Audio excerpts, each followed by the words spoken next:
पुण्याजवळच एक शांत गाव, कासारवाडी. गाव छोटं, पण इतिहासाने आणि जुन्या वाड्यांनी भरलेलं. तिथेच एका जुन्या पण भव्य वाड्यात नवीन सून म्हणून आली होती. स्वराचं नुकतंच लग्न झालं होतं विहानसोबत.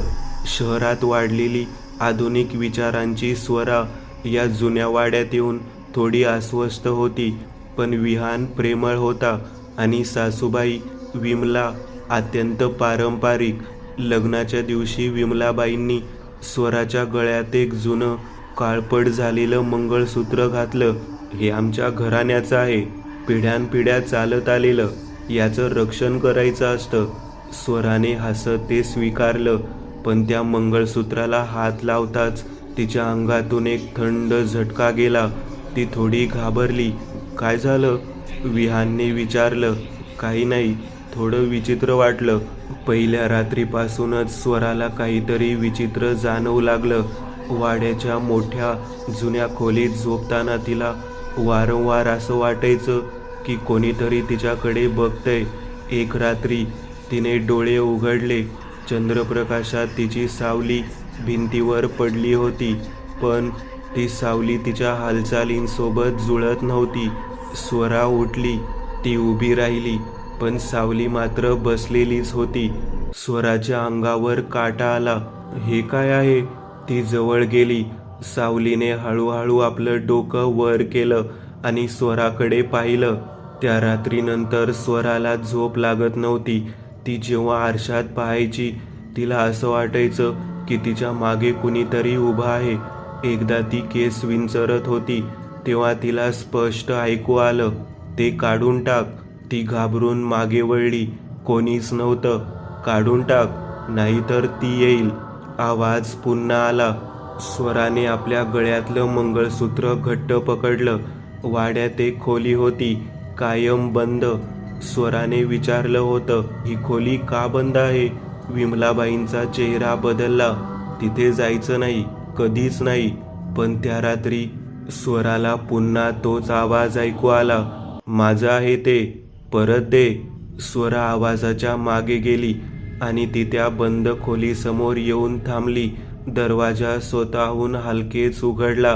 खोलीत धूळ, जुन्या वस्तू आणि भिंतीवर एक मोठा फोटो. त्या फोटोमध्ये एक स्त्री होती, सुंदर, पण तिच्या डोळ्यात काहीतरी वेदना. आणि तिच्या गळ्यात तेच मंगळसूत्र होतं. फोटोखाली नाव लिहिलं होतं, अनघा. स्वराच्या मागून आवाज आला, ती माझी बायको होती. विहान उभा होता. तिला हे मंगळसूत्र दिलं होतं. पण काय? स्वराने थरथरत विचारलं. ती वेडी झाली. म्हणायची की हे मंगळसूत्र जिवंत आहे. त्या रात्री स्वराला स्वप्न पडलं. ती त्या खोलीत उभी होती. समोर अनघा. तिचे डोळे पांढरे, चेहरा फाटलेला. ते माझं आहे. अनघाने स्वराच्या गळ्याकडे हात लांबवला. स्वराने मागे सरकण्याचा प्रयत्न केला, पण तिची सावली तिच्या पायांना पकडून ठेवत होती. तू ते घातलेस म्हणजे तू माझ्या जागी आलीस. स्वराने गावातल्या एका वृद्ध स्त्रीकडे, शारदा काकू, जाऊन सगळं सांगितलं. काकू म्हणाल्या, त्या मंगळसूत्रात एका स्त्रीचा आत्मा अडकला आहे. अनघा? स्वराने विचारलं. हो. तिचा मृत्यू नैसर्गिक नव्हता. म्हणजे तिला मारलं गेलं होतं. स्वराने विहानला प्रश्न केला. अनघा कशी मेली? विहान शांत झाला. अपघात. खोटं, स्वराने ओरडून सांगितलं. त्या क्षणी वाड्यातील सगळे दिवे बंद झाले. भिंतीवर सावल्या हलू लागल्या आणि त्या सावल्यांमध्ये अनघाचा चेहरा दिसू लागला. त्या रात्री स्वराला समजलं, अनघाचा आत्मा मुक्त होणार नाही जोपर्यंत तिचं मंगळसूत्र परत मिळत नाही. पण ते काढणं म्हणजे स्वतःचं आयुष्य धोक्यात घालणं. स्वरा आरशासमोर उभी राहिली. तिने हळूहळू मंगळसूत्र काढायला सुरुवात केली. तेव्हा तिच्या मागे सावली उभी राहिली. अनघा, धन्यवाद. दुसऱ्या दिवशी वाड्यात सगळं शांत होतं. स्वरा नाहीशी झाली होती. तिच्या जागी त्या बंद खोलीत एक नवीन फोटो लावला होता. फोटोमध्ये स्वरा, तिच्या गळ्यात तेच मंगळसूत्र आणि भिंतीवर 2 सावल्या. आजही त्या वाड्यात कोणी नवीन सून आली की तिला तेच मंगळसूत्र दिलं जातं आणि प्रत्येक वेळी एक नवीन सावली जन्म घेते. 3 महिने झाले होते. कासारवाडीतील तो वाडा पुन्हा सजला होता. दिवे, फुलं, पाहुण्यांची वर्दळ. कारण विहानचं पुन्हा लग्न होत होतं. नवीन मुलगी, मृणाल, शहरातली, आत्मविश्वासू, थोडी बिनधास्त. लोक कुजबुजत होते, इतक्या लवकर दुसरं लग्न, काहीतरी विचित्र आहे. पण कोणी उघडपणे काही बोलत नव्हतं. लग्न पार पडलं आणि त्या रात्री विमलाबाईंनी पुन्हा एकदा तेच मंगळसूत्र बाहेर काढलं. हे आमच्या घराण्याचं आहे, मृणालने हसत ते घातलं. पण आरशात पाहताना तिला एक क्षणासाठी वाटलं तिच्या मागे कोणीतरी उभं आहे. पहिल्याच रात्री मृणाल झोपेतून दचकून उठली. खोलीत शांतता होती, पण भिंतीवर तिच्या एक नाही 2 सावल्या होत्या. ती घाबरली. तिने हात हलवला. एक सावली तिच्या सोबत हलली, दुसरी मात्र स्थिर राहिली आणि हळूहळू त्या दुसऱ्या सावलीने आपलं डोकं तिच्याकडे वळवलं. त्या वाड्यातील एक नोकरानी, कमला, मृणालला हळूच म्हणाली, मॅडम, आधीची बायको स्वरा, ती अचानक नाहीशी झाली होती. नाहीशी म्हणजे? मृणालने विचारलं. कोणी म्हणतं पळून गेली. पण काय? कमला घाबरली. मी तिला शेवटचं पाहिलं होतं त्या बंद खोलीत. त्या रात्री मृणालला झोप येत नव्हती. तिला वाटत होतं की कोणीतरी तिला बोलावतंय. ती उठली आणि नकळत त्या बंद खोलीकडे चालू लागली. दरवाजा आधीच उघडा होता. आत गेल्यावर ती थिजली. भिंतीवर आता 2 फोटो होते. एक अनघा, दुसरा स्वरा. दोघींच्या गळ्यात तेच मंगळसूत्र आणि दोघींच्या डोळ्यात एकच भीती. ती तिसरी आहे. मृणालने स्पष्ट ऐकलं. ती मागे वळली. कोणीच नव्हतं. ती आता आमच्या सोबत येईल. यावेळी आवाज 2 होते, एक अनघाचा आणि दुसरा स्वराचा. मृणालने विहानला सरळ विचारलं, तुझ्या आधीच्या बायका कुठे आहेत? विहान काही क्षण शांत राहिला, मग हसला. तू खूप विचार करतेस, माझ्याशी खोटं बोलू नकोस. अचानक विहानचा चेहरा बदलला. त्या इथेच आहेत. काय? या वाड्यातून कोणीच जात नाही? त्या रात्री मृणाल आरशासमोर उभी होती. तिने पाहिलं, तिच्या मागे 2 स्त्रिया उभ्या होत्या, अनघा आणि स्वरा. त्यांचे चेहरे फाटलेले, डोळे पांढरे. आमच्यात ये. त्या दोघींनी एकाच वेळी हात पुढे केला. मृणाल पळण्याचा प्रयत्न करू लागली, पण तिची सावली जमिनीला चिकटली होती. सत्य उघडं होतं. कमलाने शेवटी सगळं सांगितलं. मॅडम, हे सगळं विहान आणि त्याच्या आईचं आहे. काय? त्या मंगळसूत्रात शक्ती आहे आत्मा अडकवण्याची. म्हणजे ते प्रत्येक नवीन सूनला देतात आणि तिचा आत्मा त्यात कैद करतात का? कारण त्यांना अमर व्हायचं आहे. मृणालने ठरवलं, ती हे संपवणार. ती त्या बंद खोलीत गेली. तिने आरशासमोर उभी राहून मंगळसूत्र काढायला सुरुवात केली आणि तेव्हाच विहान मागून आला. ते काढू नकोस. त्याचा आवाज थंड होता. तू आमच्यात सामील होणार आहेस. अचानक सावल्या जिवंत झाल्या. अनघा आणि स्वरा पुढे आल्या, पण यावेळी त्यांनी मृणालला पकडलं नाही. त्यांनी विहानकडे पाहिलं. आता तुझी वेळ आहे. अनघा कुजबुजली. सावल्या विहान भोवती गुंडाळल्या. तो ओरडू लागला, आई, वाचव मला. पण विमलाबाई दरवाजात उभ्या होत्या आणि त्या हसत होत्या. हेच तर हवं होतं. दुसऱ्या दिवशी वाडा शांत होता. मृणाल गायब झाली होती. विहानही. फक्त विमलाबाई जिवंत होत्या. त्या पुन्हा एकदा मंगळसूत्र हातात घेत होत्या. त्यात आता 3 सावल्या दिसत होत्या. त्या वाड्यात आजही लग्न होतात, मंगळसूत्र दिलं जातं आणि प्रत्येक वेळी एक नवीन सावली जन्म घेते. कासारवाडीतील तो वाडा आता गावासाठी एक गूढ बनला होता. लोक तिथून दूर राहू लागले. रात्री वाड्याच्या खिडक्यांमध्ये दिवे दिसायचे, पण कोणीच तिथे राहत नव्हतं असं सगळे म्हणायचे. तरीही कधी कधी कोणीतरी आत जात असे आणि परत येत असे. एक दिवस गावात एक अनोळखी स्त्री आली. आर्या. ती साधी नव्हती. तिच्या डोळ्यात एक विचित्र शांतता होती आणि निर्धार. ती सरळ त्या वाड्यासमोर जाऊन उभी राहिली. कमला तिला पाहून घाबरली. तुम्ही इथे येऊ नका, आर्याने विचारलं. इथे विमला राहतात ना? कमलाने थरथरत मान हलवली. आर्या त्या वाड्यात का आली होती? कारण ती अनघाची बहीण होती. वर्षानुवर्षे ती तिच्या बहिणीच्या मृत्यूचा शोध घेत होती आणि शेवटी तिला समजलं, अनघा मेली नव्हती, ती अडकली होती. आर्या वाड्यात शिरली. विमलाबाई तिची वाट पाहतच होत्या. मला माहीत होतं तू येशील, आर्याने थेट विचारलं. माझी बहीण कुठे आहे? विमलाबाई हसल्या. ती इथेच आहे, सावली बनून. सत्याचा गाभा. विमलाबाईंनी एक धक्कादायक सत्य सांगितलं. हे मंगळसूत्र साधं नाही, हे एका जुन्या तांत्रिक विधीचं साधन आहे. प्रत्येक स्त्रीचा आत्मा यात अडकतो आणि त्यांची ऊर्जा मला जिवंत ठेवते. आर्या शांतपणे ऐकत होती. म्हणजे तू सगळ्यांना मारलं? नाही, मी त्यांना जपलं आहे. आर्याने त्या बंद खोलीत प्रवेश केला. यावेळी ती खोली बदलली होती. भिंतीवर आता अनेक फोटो होते. अनघा, स्वरा, मृणाल आणि अजून काही अनोळखी चेहरे. खोलीच्या मध्यभागी एक मोठा आरसा. आर्याने त्यात पाहिलं आणि आरशात आता एक वेगळीच दुनिया होती, सावल्यांची दुनिया. आर्याने आरशाला हात लावला आणि ती आत खेचली गेली. ती आता एका काळोख्या जागेत होती. आजूबाजूला सावल्या फिरत होत्या. त्या कुजबुजत होत्या. मुक्ती, आम्हाला मुक्त कर. अनघा पुढे आली.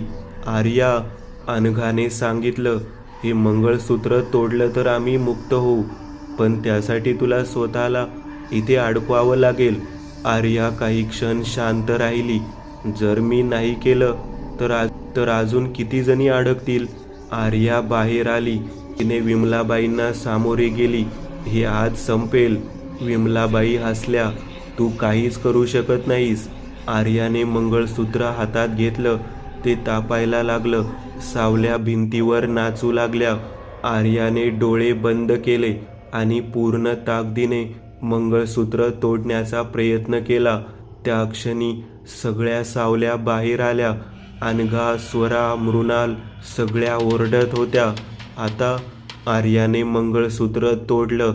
एक भयानक किंकाळी. सगळं शांत झालं. वाडा कोसळायला लागला. सावल्या एक एक करून नाहीशा होऊ लागल्या. अनघा शेवटी हसली, धन्यवाद, आणि तीही गायब झाली. काही दिवसांनी त्या वाड्याच्या जागी फक्त अवशेष उरले होते. लोक म्हणाले सगळं संपलं, पण एका दिवशी त्या ढिगाऱ्यात एक चमक दिसली. कोणीतरी ते उचललं. ते होतं तेच मंगळसूत्र, पण आता त्यात फक्त एक सावली होती. सावल्या कधीच मरत नाहीत, त्या फक्त नवीन गळा शोधतात. पुढचा अनुभव. घाटाचा रस्ता. पुण्यापासून थोड्या अंतरावर असलेलं सासवड. डोंगर, घाट आणि जुन्या मंदिरांनी भरलेलं ठिकाण. पण गावात एक रस्ता असा होता ज्याबद्दल लोक रात्री बोलायलाही घाबरायचे. काळा घाट. तो घाट सासवडच्या बाहेर होता. दिवसा सुंदर दिसणारा, पण रात्री पूर्ण काळोख. ना दिवे ना लोक, फक्त वारा आणि कधी कधी कोणीतरी कुजबुजते असं वाटणारा आवाज. पुण्यातील 4 मित्र, रोहन, समीर, पूजा आणि नेहा, वीकेंड ट्रिपसाठी सासवडला आले. रोहन ॲडव्हेंचरस होता. चला ना, रात्री घाटावर जाऊया. लोक घाबरतात, म्हणजे काहीतरी मजा असेल. पूजा थोडी घाबरली. मला नाही जायचं. लोक काहीतरी कारणाने घाबरतात. पण शेवटी सगळे तयार झाले. गावातल्या एका चहाच्या टपरीवर ते थांबले. वृद्ध माणूस त्यांच्याकडे पाहत होता. कुठे चाललात? काळा घाट, रोहन हसत म्हणाला. तो माणूस गंभीर झाला. रात्री जाऊ नका. का? कारण तिथे जे दिसतं ते खरं नसतं. रात्री 11 वाजता ते चौघे कारने घाटाकडे निघाले. रस्ता शांत होता. मोबाईल नेटवर्क गायब. हवा अचानक थंड झाली. नेहा म्हणाली, तुम्हाला काहीतरी विचित्र वाटतंय का? कोणी उत्तर दिलं नाही. गाडी अचानक थांबली. इंजिन बंद. रोहन उतरला. काय झालंय हे? तेवढ्यात समीरने पुढे बोट दाखवलं. ते बघ. रस्त्याच्या मधोमध एक स्त्री उभी होती. पांढरी साडी, लांब केस. तिचा चेहरा दिसत नव्हता. रोहन हसला. कोणी प्रँक करतंय बहुतेक. तो तिच्याकडे चालू लागला. मॅडम, तुम्हाला मदत हवी का? ती हळूहळू त्याच्याकडे वळली आणि तिचा चेहरा नव्हता, फक्त काळा पोकळ अंधार. पूजा ओरडली, रोहन मागे ये. पण रोहन हालत नव्हता. तो त्या स्त्रीकडे बघतच होता. ती त्याच्या अगदी जवळ आली आणि कुजबुजली, तू थांब. रोहनच्या डोळ्यात काळोख पसरला.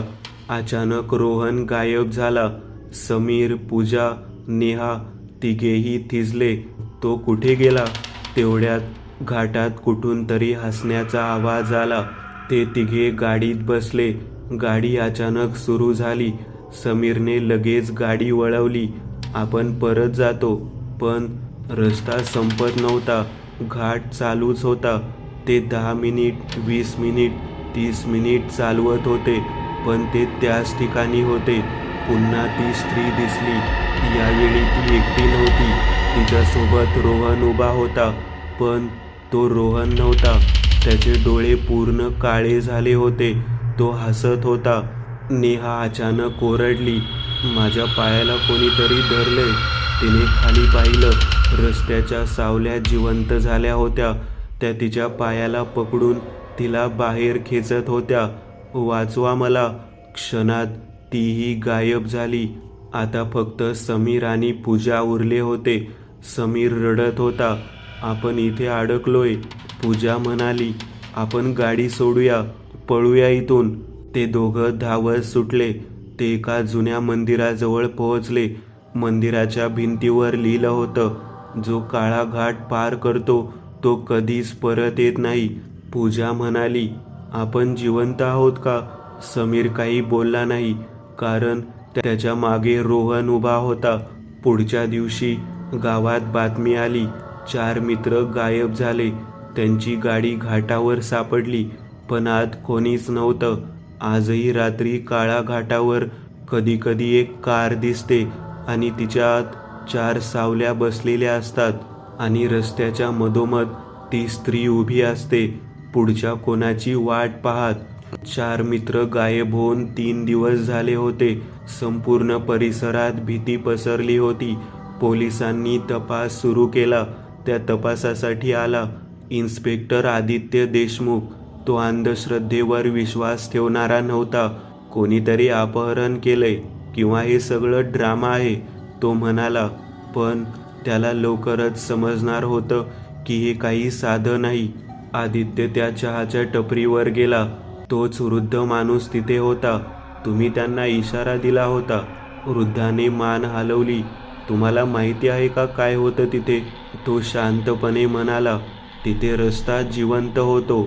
आदित्य हसला. रस्ता जिवंत? हो, आणि तो लोकांना गिळतो. घाटावर सापडलेल्या गाडीतून काही गोष्टी मिळाल्या. नेहाचा फोन, एक व्हिडिओ. आदित्यने व्हिडिओ चालू केला.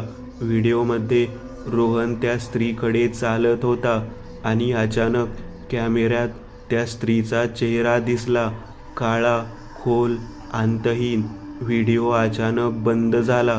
आदित्यने ठरवलं, तो स्वतः घाटावर जाईल.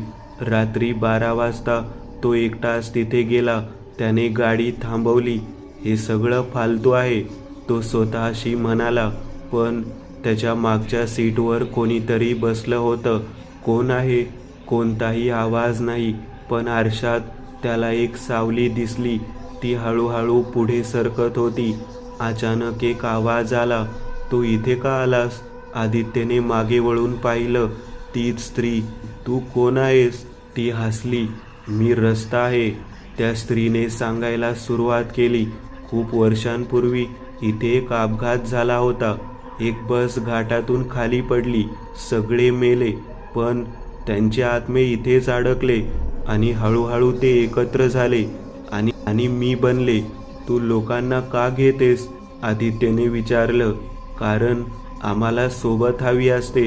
एकटेपण सर्वात भयानक असतं.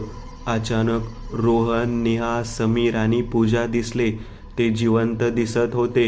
आदित्य सर, आम्हाला वाचवा. तो त्यांच्या जवळ गेला, पण त्यांच्या डोळ्यात जीव नव्हता. ते फक्त बाहुल्या होते. आदित्यला समजलं हे सगळं इल्युजन आहे. तो मागे सरकला. मी तुम्हाला सोबत घेणार नाही. ती स्त्री रागावली. कोणीही इथून जात नाही. आदित्य गाडीकडे धावला. तो गाडीत बसला. इंजिन सुरू झालं. तो वेगाने घाटातून बाहेर निघू लागला, पण रस्ता वळतच राहिला. तो परत त्याच ठिकाणी आला. अचानक त्याला जाणवलं तो अजूनही हललाच नव्हता. तो तिथेच उभा होता. रस्ता कधीच बदलला नव्हता, फक्त त्याचा मेंदू फसला होता. ती स्त्री त्याच्या समोर आली. आता तू आमच्यात आहेस. आदित्य ओरडला. नाही, पण सावल्या त्याला वेढू लागल्या. काही दिवसांनी घाटावर एक नवीन पोलीस जीप दिसली, रिकामी. आणि रात्री त्या रस्त्यावर आता 5 सावल्या फिरतात. जर तू सासवडच्या काळ्या घाटावर गेलास आणि तुला वाटलं की तू एकटाच आहेस, तर लक्षात ठेव, तू कधीच एकटा नसतोस. इन्स्पेक्टर आदित्य, 4 मित्र, सगळे गायब. गावात आता भीतीचं सावट कायमचं पसरलं होतं. लोक घाटाचा रस्ता पूर्णपणे टाळू लागले. पण एक गोष्ट कुणाच्याच लक्षात आली नव्हती. घाटावरचे अपघात अचानक वाढले होते. यावेळी गावात आला डॉक्टर विराज कुलकर्णी. तो एक मानसशास्त्रज्ञ होता, पण त्याला पॅरानॉर्मल केसेसमध्ये विशेष रस होता. तो म्हणाला, ही केवळ भूतांची गोष्ट नाही, इथे काहीतरी पॅटर्न आहे. विराजने सगळे जुने रेकॉर्ड्स तपासले. त्याला समजलं त्या बस अपघाताची नोंद अपूर्ण होती. मृतांची संख्या चुकीची दाखवली गेली होती. काही लोक बेपत्ता दाखवले होते. का? त्याने विचार केला. तो पुन्हा त्या वृद्ध माणसाकडे गेला. यावेळी वृद्धाने सत्य सांगितलं. तो अपघात नैसर्गिक नव्हता. म्हणजे बसला ढकललं गेलं होतं. विराज थिजला. कोणी? वृद्ध हळूच म्हणाला, गावातील काही लोकांनी. त्या बसमध्ये बाहेरचे लोक होते, पर्यटक. गावातील काही जणांनी लूट करण्यासाठी अपघात घडवला, पण सगळे मेले आणि त्यांचे आत्मे शांत बसले नाहीत. विराजने विचारलं, पण ती एक स्त्री का बनले? वृद्ध म्हणाला, कारण त्या बसमध्ये एक गर्भवती स्त्री होती. तिचा मृत्यू सर्वात वेदनादायक होता. तिचा राग, तिचं दुःख, त्याने सगळ्या आत्म्यांना एकत्र केलं. हे थांबवायचं असेल तर? वृद्ध शांत झाला. त्या आत्म्यांना सत्य हवं आहे, त्यांना न्याय हवा आहे. विराजने ठरवलं, तो त्या रात्री घाटावर जाईल. पण यावेळी तो तयार होता. त्याच्याकडे होते जुने रेकॉर्ड्स, अपघाताची सत्य माहिती आणि एक कॅमेरा. रात्री 1 वाजता तो घाटावर पोहोचला. ती स्त्री पुन्हा दिसली. तू परत आलास, विराज शांतपणे म्हणाला. मला सत्य माहीत आहे. ती थांबली. विराज मोठ्याने बोलू लागला, तुमचा अपघात नव्हता. तुम्हाला मारलं गेलं. तुमच्यावर अन्याय झाला. घाटात अचानक वादळ उठलं. सावल्या वेड्यासारख्या हलू लागल्या. ती स्त्री हळूहळू बदलू लागली. तिचा चेहरा दिसू लागला. डोळ्यात अश्रू. राग नाही, आम्हाला न्याय हवा आहे. विराज म्हणाला, मी सगळं जगासमोर आणेन. तुमची कथा लपवली जाणार नाही. त्या क्षणी सावल्या शांत होऊ लागल्या. एक एक करून त्या प्रकाशात विलीन होऊ लागल्या. ती स्त्री शेवटी म्हणाली, धन्यवाद, आणि तीही नाहीशी झाली. काही दिवसांनी विराजने सगळं सत्य बाहेर आणलं. गावातील दोषी लोकांना शिक्षा झाली. घाटावर अपघात थांबले. लोक पुन्हा तिथे जाऊ लागले. एका रात्री विराज त्या घाटावरून जात होता. रस्ता पूर्ण शांत होता. तो हसला. सगळं संपलं. पण गाडीच्या आरशात त्याला दिसलं, मागच्या सीटवर एक सावली बसलेली होती. ती हळूच कुजबुजली. एक अजून बाकी आहे. सत्य बाहेर आलं. पण काही आत्मे न्यायानंतरही शांत होत नाहीत.